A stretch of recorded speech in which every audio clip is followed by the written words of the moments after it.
নজর রাখবো পরবর্তী সংবাদে। ওয়াক অফ আইন নিয়ে এবার বাংলা জুড়ে রীতিমতো বিক্ষোভের ছবি, এবং সেই ক্ষেত্রে এবার বাংলার মুখ্যমন্ত্রী মমতা বন্দ্যোপাধ্যায় তিনি আহ্বান জানিয়েছেন যে সকলকে শান্ত থাকতে হবে, ধর্মের নামে কোনো অধার্মিক আচরণ করা যাবে না, এমনটাই বলেছেন মুখ্যমন্ত্রী। এবং সেই সঙ্গে তিনি এও বলেছেন যে এই আইন পশ্চিমবঙ্গে লাগু হবে না, তা আগেই তিনি ঘোষণা করেছেন এবং সেই নিয়ে সকলকে শান্ত থাকার আহ্বান তিনি রেখেছেন।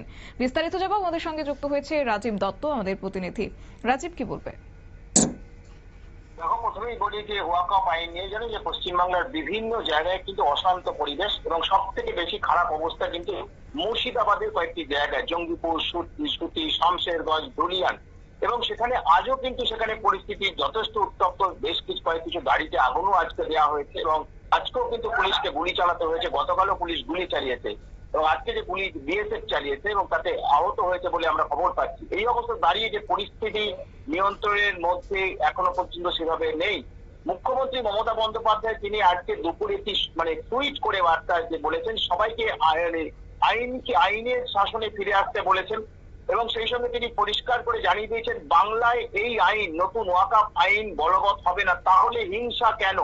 এবং সেই সঙ্গে তিনি বলেছেন যে এই আইনটি যখন আমরা করিনি, এই আইনটি করেছেন কেন্দ্রীয় সরকার, অর্থাৎ তাই যা বলার তাদের বলতে হবে, কিন্তু যেভাবে রাজনৈতিক ভাবে চক্রান্ত করে এটা এই ধরনের ঘটনা ঘটছে তা তিনি অত্যন্ত ক্ষুব্ধ এই ঘটনায়। এবং সেই সঙ্গে সকলকে বলেছেন যে শান্ত থাকতে, ধর্মের নামে অধার্মিক আচরণ করবেন না, ভাঙচুর চালাবেন না। যেহেতু আইনটা এই রাজ্যে এখানে প্রয়োগ করা হবে না, এই রাজ্যে বলবৎ হবে না, তাহলে কেন আপনারা গোলমাল করবেন?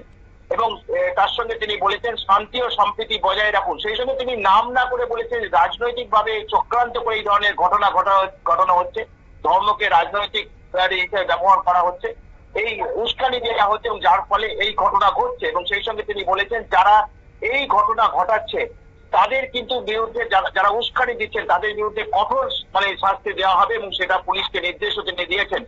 ইতিমধ্যেই কিন্তু রাজ্য পুলিশের ডিজি তিনি পৌঁছে গেছেন আজকে মুর্শিদাবাদে, এবং সেখানে তিনি পৌঁছে তিনি পদস্থ পুলিশ অফিসারের সঙ্গে বৈঠক করছেন, এবং তার যাওয়ার আগে নবান্নে সাংবাদিক সম্মেলনও তিনি করেছেন, এবং তিনি কড়া হাতে পরিস্থিতি মোকাবিলা করার করবেন বলে জানিয়েছেন।